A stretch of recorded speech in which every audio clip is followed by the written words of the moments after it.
Sri Kuberan TV நேயர்களுக்கு அடியேன் உங்கள் சிவயோகி சிவசக்திமான் சுவாமிகள் வணக்கத்தை தெரிவித்துக் கொள்கிறேன். இந்த பதிவில் வருகின்ற 14/4/2025 தமிழ் புத்தாண்டு பலன்கள். சித்திரை மாதம் தொடங்கிறது. சித்திரை முதல் பங்குனி மாதம் வரையே தமிழ் ஆண்டுகள் என்று சொல்லப்பட்டு வருகிறது. இந்த வருடம் விசுவா வசு என்ற பெயரிலே அந்த தமிழ் புத்தாண்டு பிறக்கிறது. அதுக்குண்டான 12 ராசிகளுக்கு உண்டான பலன் தான் சொல்ல போகிறோம். இது ஒரு நல்ல ஆண்டாக விளங்கப் போகிறது. எல்லோருக்கும் ஒற்றுமை, எல்லோருடையுமே அன்பு, பாசம், பரிவு, நற்குணங்கள் எல்லாமே இந்த தமிழ் புத்தாண்டு வருடத்திலிருந்து ஆரம்பிக்கப் போகிறது. இதுதான் நிதர்சனமான உண்மை. அந்த வகையிலே குரோதி வருடம் தமிழ் புத்தாண்டு வருடம் கடந்து சென்று விட்டது. அந்த குரோதி வருடத்தில் பார்த்தீர்களானால் நிறைய போட்டி, பொறாமை, ஒருவர் பற்றி ஒரு விமர்சனம் செய்வது, வழக்குகள் தொடுப்பது, பேசினாலே வழக்கு, போராட்டம் செய்தால் வழக்கு, நின்றால் வழக்கு, நடந்தால் வழக்கு, இப்படி எல்லாமே வழக்குகள் ஏற்பட்டு பலவிதமான போராட்டங்களை, பிரச்சனைகள் மக்கள் சந்தித்தனர். அந்த குரோதி வருடம் முடிந்துவிட்டது. இப்போது விசுவாவசு வருடம் பிறக்கப் போகிறது. இந்த வருடத்திலே அதெல்லாம் மறந்து எல்லோருடையுமே மத நல்லிணக்கத்தை ஏற்படுத்துவோம். முதல்ல அதை நீங்கள் புரிஞ்சுக்கணும். எல்லா மதமும் நம் சம்மதம் தான். எல்லா மதமும் ஒன்று, எல்லா தெய்வமும் ஒன்று. எப்படி இந்து மதத்திலே பல்வேறு பெயர்களிலே தெய்வங்கள் விளங்குகிறதோ ஒவ்வொரு தெய்வத்துக்கும் ஒரு சக்தி உண்டு. சில தெய்வங்கள் இப்போ உலகிலே அவதார புருஷர்களை பிறந்து எல்லோருக்கும் அருள் செய்து மறைந்திருக்கிறார்கள். அந்த வகையில் பார்க்கும் பொழுது ஒன்றே குலம் ஒருவனே தேவன், இதுதான் உண்மையான விஷயம். அதன்படி பார்த்து இந்த வருடம் எல்லோரும் அன்பாக, ஆதரவாக, பரிவாக, பாசமாக இருக்க வேண்டும். இந்த தமிழ் புத்தாண்டு பிறக்கின்ற தினத்திலே மேஷராசியிலே சூரியன் இருப்பார். எப்பொழுதுமே சித்திரை மாதத்திலே மேஷராசியிலே சூரியன் இருப்பார் என்பது உண்மையான விஷயம். அப்போது அந்த சூரியன் உச்சம் பெற்று விளங்குகிறார். மேஷத்திலே சூரியன் உச்சம். அடுத்ததாக ரிஷபத்திலே குரு பகவான் இருக்கிறார். கடகத்திலே செவ்வாய் பகவான் நீசம் பெற்று விளங்குகிறார். அடுத்ததாக கன்னி ராசியிலே கேது பகவான் இருக்கிறார். அதன் பிறகு துலா ராசியிலே சந்திரன் இருந்து வருகிறார். அதன் பிறகு மீன ராசியிலே சனி, ராகு, சுக்கிரன், புதன், இவ்வாறாக இந்த கிரகங்கள் அந்த தமிழ் புத்தாண்டு தினத்திலே ஈர்க்கப்படுகிறது. அதற்குண்டான பலன்கள் பொது பலன் தான் இப்போ சொல்லுவதற்கு. அந்த பொது பலன் பார்க்கும்பொழுது சூரியன் உச்சம் பெற்று மேஷராசியில் இருப்பதாலும் நிறைய அரசியல்வாதிகளுக்கு முன்னேற்றம் காணப்படும். நிர்வாகத்திறமை வெளிப்படும். நிர்வாகத்தில் இருப்பவர்கள் சிறந்து விளங்குவார்கள். யாரை கண்டும் எதை கண்டும் அஞ்ச மாட்டார்கள். மக்கள் எல்லோரும் தைரியத்தோடு நிற்பார்கள். எது வந்தாலும் பார்த்து கொள்ளலாம் என்ற மனப்போக்கு நிலவும். குரு ரிஷபத்தில் இருப்பதால் பணவரவுகள் வந்து சேரும். நல்ல வாழ்க்கை வசதிகள் பெருகும். எல்லாவற்றிலுமே சிறந்து விளங்கப் போகிறீர்கள். இருந்தாலும் கடகத்திலே செவ்வாய் நீசம் பெற்றிருக்கிறார் அல்லவா? அப்பொழுது செவ்வாய் சக்தி எழுந்திருக்கும் போது செவ்வாய்க்கு காரகத்துவமான வீடு, மனைன்றது பூமி கூட சொல்லலாம். அந்த மனை சம்பந்தப்பட்ட விஷயங்கள், வீடு சம்பந்தப்பட்ட விஷயங்கள், விவசாயம், தீயால் ஏற்படும் தொழில்கள், அது மூலியமாக நடத்தக்கூடிய வியாபாரங்கள், இதெல்லாமே சற்று வீழ்ச்சியாகத்தான் இருக்கப் போகிறது. விலை குறைவாக இருக்கும். அப்பொழுது இந்த செவ்வாய் கடகத்தில் இருக்கிற காலகட்டத்திலே இந்த மாதிரி விஷயங்களில் ஈடுபடாமல் இருக்கிறது நல்லது சொல்லப்படும். அடுத்ததாக கண்ணியிலே கேது இருந்து கல்வியில் வளர்ச்சியை கொடுப்பார். புதிய கல்விக் கொள்கை கண்டிப்பாக நிலைநிறுத்தப்படும். அதன்படி மாணவ மாணவிகள் எல்லாம் பயன்பெற்று விளங்கப் போகிறார்கள். அடுத்ததாக துலாத்திலே சந்திரன் இருக்கிறார். துளாராசியிலே சந்திரன் இருக்கும்போது பெண்களுக்கான கை ஓங்கியிருக்கும். இந்த தமிழ் புத்தாண்டிற்கு அப்புறம் பெண்கள், குழந்தைகள் எல்லாமே நல்ல நிலைமைக்கு வருவார்கள். அவர்களுடைய முன்னேற்றம் திறந்து விளங்கும். அவர்களுடைய பாதுகாப்பு உறுதி செய்யப்படும். எல்லாமே நல்லபடியாக நடக்கப் போகுது. அடுத்ததாக மீனத்திலே சனி பகவான் பயிற்சியாகி இருக்கிறார். கூட ராகுவுடன் இருக்கிறார். சுக்கிரன், புதனும் இருக்கிறார்கள். அப்பொழுது சனியுடன் ராகு சேர்ந்திருக்கிறபடியால் பல்வேறு விஷயங்களுக்கு தடைகள், தாமதங்கள் ஏற்படும். ஒரு விஷயத்தை முடிக்கணும்னா ஒரு தடை ஏற்பட்டு, தாமதம் ஏற்பட்டு தான் முடிவுக்கு வரும். அது அந்த கிரகத்துடைய சேர்க்கையினுடைய ஆதிபத்தியமாக விளங்கப்படுகிறது. இருந்தாலும் சுக்கிரன் உச்சம் பெற்றும் புதன் நீசம் பெற்றும் நீச பங்க ராஜயோகம் ஏற்படுகிறது. நீச பங்க ராஜயோகம் ஏற்படுதுன்னா எவ்வளோ பெரிய விஷயம். அப்போது புதனும் சுக்கிரன் சேர்ந்து அந்த யோகத்தை கொடுக்குறாங்க. புதனும் சுக்கிரன் சேர்ந்து யோகத்தை கொடுக்கறதுனால புதனுக்கு உண்டான ராசிகளான மிதனம், கன்னி, சுக்கிரனுக்கு உண்டான ராசிகளான ரிஷபம், துலாம், இந்த 4 ராசிக்காரர்களுமே நல்ல பலனை அனுபவிக்கப் போகிறார்கள். ஏன்னா அந்த நீசபங்க ராஜயோகம் அவங்களுக்கு ரொம்ப உரியதாக இருக்குது. எல்லோருக்குமே அந்த பலன் கிடைக்கும். இருந்தாலும் குறிப்பாக இந்த 4 ராசிகளுக்கும் நல்ல விஷயங்கள் நடக்கப் போகிறது. இதுவாறு இந்த பொது பலன்கள் இருந்து வருகிறது. இது இல்லாமல் மக்கள் தங்களுடைய தேவைகளை பூர்த்தி செய்து கொள்வார்கள். யாருக்கும் ஆகும் எதுக்காகவும் போய் கேள்வி கேட்க மாட்டார்கள். நமக்கு நாமே அப்படின்னு சொல்கிறோம் இல்லையா, அந்த மாதிரி ஒரு விஷயம் நடக்கப் போகிறது இந்த தமிழ் புத்தாண்டு தினத்திலிருந்து. அந்நிய இனத்தவர்கள், அந்நிய மதத்தவர்கள் அன்பு பாராட்டி வருவார்கள். ஒருவருக்கு உதவி செய்து கொள்வார்கள். இதெல்லாமே இந்த தமிழ் புத்தாண்டத்திலே நடக்கும். பொதுவாகவே இந்த கிரகங்களை வைத்து பார்க்கும்பொழுது ஏற்றமும் இருக்கும், இறக்கமும் இருக்கும். அப்போது இன்னொரு விஷயம் பார்த்தீர்களானால் தவறு செய்தவர்கள் தண்டனைக்குள்ளாவார்கள். ஏனென்றால் சனி பகவான் மீனராசியிலே இருப்பதால், குருவோட வீட்டில் இருப்பதால் அந்த சனி பகவான் நீதி நேர்மை சத்தியம் தவறாதவர்.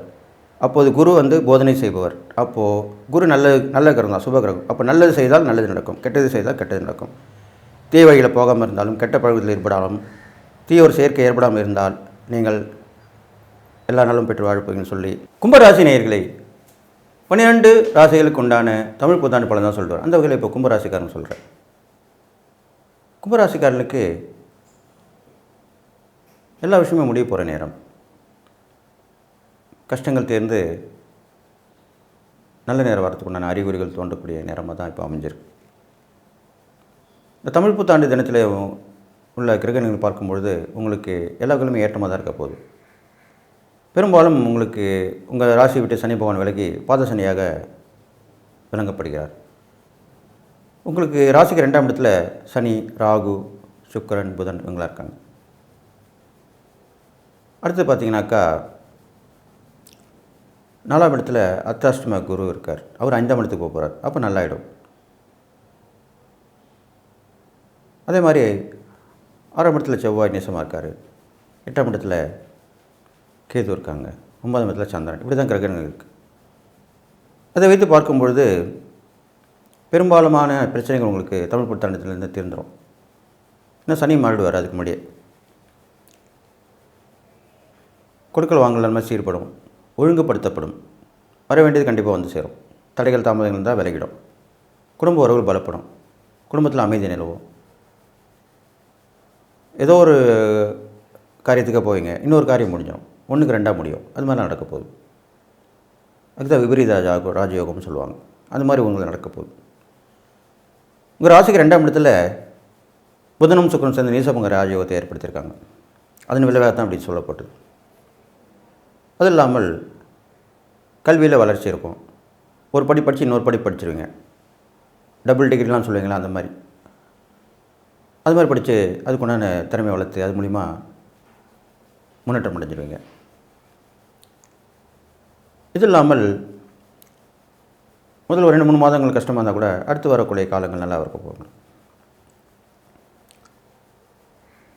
அரசியல் இருக்கிறவங்களுக்கு எல்லாமே இந்த 3 மாதங்களுக்கு அப்புறம் நல்ல வளர்ச்சி இருக்கும். கும்பராசியில் பிறந்தவங்களுக்கு அசூர வளர்ச்சி ஏற்படும். பிரபலமாவீங்க, மக்கள் செல்வாக்கு பெருகும், எல்லாமே நடக்க போகுது. சினிமா வாய்ப்பு இருக்கவங்களுக்கு சினிமாவில் வாய்ப்பு கிடைக்கும், புகழ் பெறுவீங்க, பரிசு, பாராட்டு, விருது எல்லாமே கிடைக்கும். அதேமாதிரி சமூக சேவையில் கண்டிப்பாக இருப்பீங்க கும்பராசிக்காரங்க. அவங்களுக்கும் நல்லது நடக்கும். ஆன்மீக பணியில் ஈடுபாடு இருப்பீங்க, அதுலேயும் நல்லது நடக்கும். எல்லாத்துலேயுமே நல்லது நடக்க போகுது.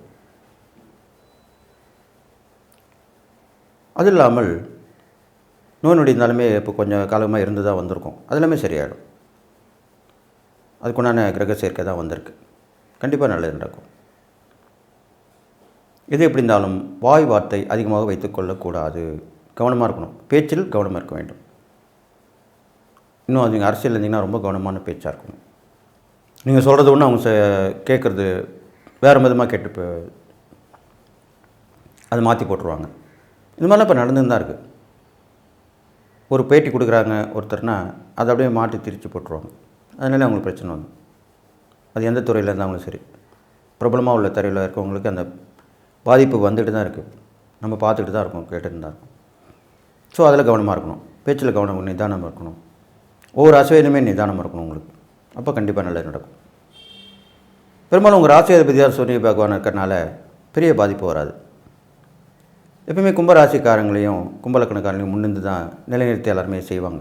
அந்த வகையில் இப்போ உங்களுக்கு அந்த மாற்றங்கள் கண்டிப்பாக ஏற்படும். தமிழ் புத்தாண்டு ஆரம்பித்து ஒரு 2-3 மாத காலத்துக்கு அப்புறம் அந்த முன்னேற்றம் உங்களுக்கு கிடைக்கும். உங்களை முன்னிலைப்படுத்துவாங்க. உங்கள் மூலிமா நல்லது செய்வாங்க. உங்களுக்கு அந்த பலன் உண்டு, கிடைக்கும். இது மாதிரி நடக்க போகுது. அடுத்தது உங்கள் பயணங்கள் தொடர்ந்துபடியே இருக்கும். நிறைய பயணங்கள் ஏற்படும். அது மூலிமா நல்ல நட்புகள், புதிய நட்புகள்லாம் உருவாகும். அது மூலிமா நல்ல விஷயம் நடக்கும். அந்நிய இனத்தவர், அந்நிய மதத்தவர், அவங்க மூலிமா நல்ல லாபங்கள் கிடைக்கும், நட்பு கிடைக்கும்.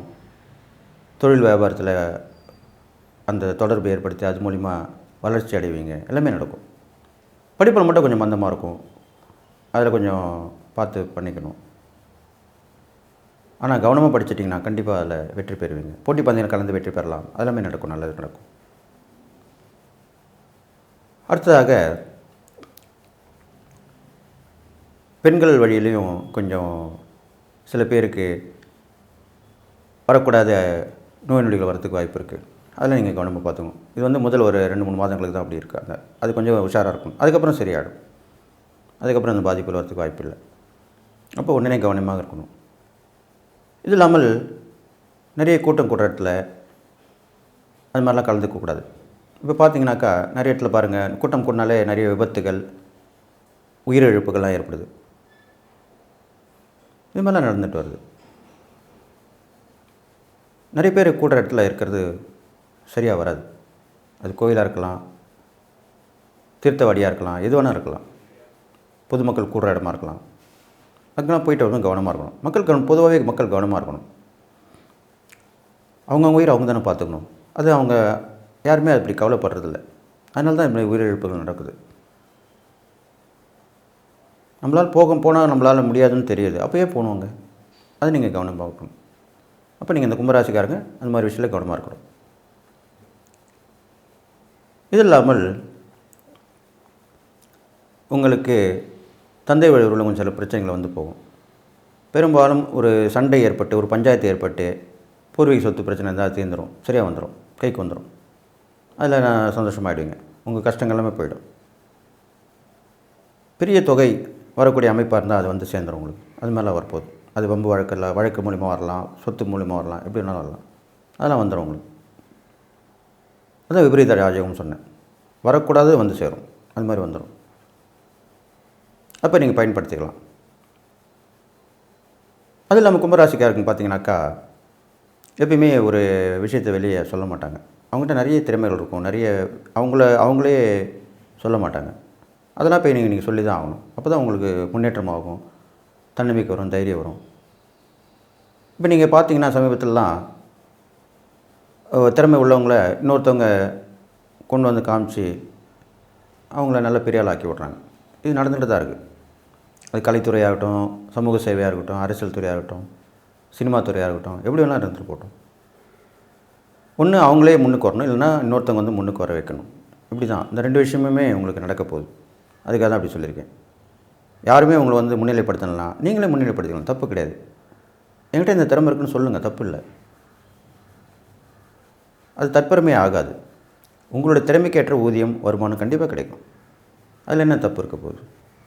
அது மாதிரி நீங்கள் செஞ்சுட்டு வாங்க. அப்போ கண்டிப்பாக நல்ல பலன் கிடைக்கும். அது இல்லாமல் கும்பராசிக்காரங்களுக்கு அடிக்கடி எந்த கோயில் போனாலுமே அங்கே உள்ள குளமோ, பக்கத்தில் ஆறு ஓடின்னு இருக்கும், இல்லைன்னா கடல் கூட இருக்கலாம். அங்கே தீர்த்தமாடி ஸ்நானம் பண்ணி அந்த தெய்வத்தை வணங்கி 6 முறை உட்கார்ந்து பொறுமையாக இருந்துட்டு வரணும் கோயிலில் போனால். இது மாதிரிலாம் பண்ணிட்டு வந்தீங்கன்னாவே நல்ல மாற்றங்கள் உங்களுக்கு சேரும். எல்லாமே இப்போ இந்த தமிழ் புத்தாண்டு பலனில் சொல்லப்பட்டிருக்கு. கண்டிப்பாக சேர்ந்துடும். அது இல்லாமல் நீங்கள் செய்யக்கூடிய இருப்பறைகள் பார்க்கும்போது உங்கள் ராசிபதி சனியாக இருக்கிறனால பெரும்பாலும் சிவன் வழிபாடு, ஆஞ்சநேயர் ரொம்ப விஸ்வரூபமாக இருக்கணும். விஸ்வரூபம்னா பெரிய உயர்ந்த ஆஞ்சநேயர் சொல்லுவாங்க இல்லையா, நிறைய அடி உயரமாக பண்ணியிருப்பாங்க. அப்படிப்பட்ட ஆஞ்சநேயர் வழிபாடு பெற்றலாம். சில இடத்துல சிவபெருமான் கூட உயரமாக வச்சுருக்காங்க. அந்த மாதிரி ஸ்தலங்களுக்கு கூட போயிட்டு வரலாம். இல்லைன்னா மலை மேலே உள்ள சிவன் கோயில் அப்படி போயிட்டு வரலாம்.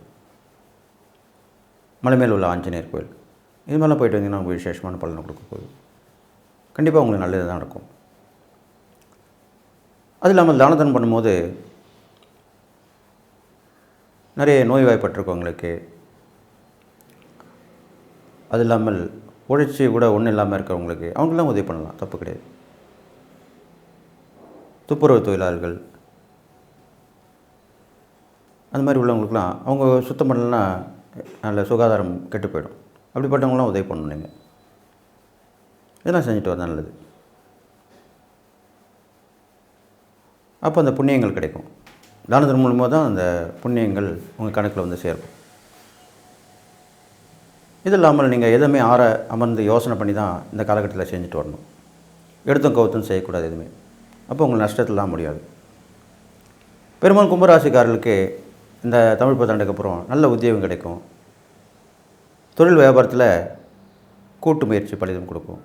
சேருவாங்க, வந்து சேர்ந்து நல்லவங்க தான் வந்து சேருவாங்க. சேர்ந்து அவங்களுக்கு பலனை அவங்க கூட வந்து சம்பாதிச்சு உங்களுக்கு பலன் கொடுப்பாங்க. இதெல்லாமே நடக்கும். இது மாதிரிலாம் அதை பயன்படுத்தி நீங்கள் நல்லா வந்துடுவீங்க. அப்போ பெரும்பாலும் முதல் 6 மாதங்கள் சுமார் இருந்தால் கூட அடுத்து ஒரு 6 மாதங்களுக்கு கண்டிப்பாக நல்லதாக நடக்கும்னு சொல்லிவிட்டு நான் சொன்ன இந்த இறைப்பரிகாரம் தான தர்மங்களும் பண்ணிட்டு வரலாம். அப்போது நல்ல பலன் கிடைக்கும்னு சொல்லி முன்வைத்த காலை பின் வைக்காமல் துணிந்து இறங்கி வெற்றி பெற்றீர்களானால் கண்டிப்பாக இந்த தமிழ் புத்தாண்டு பலன் உங்களுக்கு நன்மை தான் செய்யும் சொல்லி எல்லா நலமும் வளம் பெற்று வாழ்வும் சொல்லி வாழ்த்தி விடைபெறுகிறேன். நன்றி, வணக்கம். ஸ்ரீ குபேரன் டிவியை பார்த்தமைக்கு நன்றிகள். மேலும் இது போன்ற தகவல்களை தெரிந்து கொள்ள ஸ்ரீ குபேரன் டிவியை சப்ஸ்கிரைப் செய்யுங்கள். மறக்காமல் பெல் ஐக்கானை கிளிக் செய்யுங்கள்.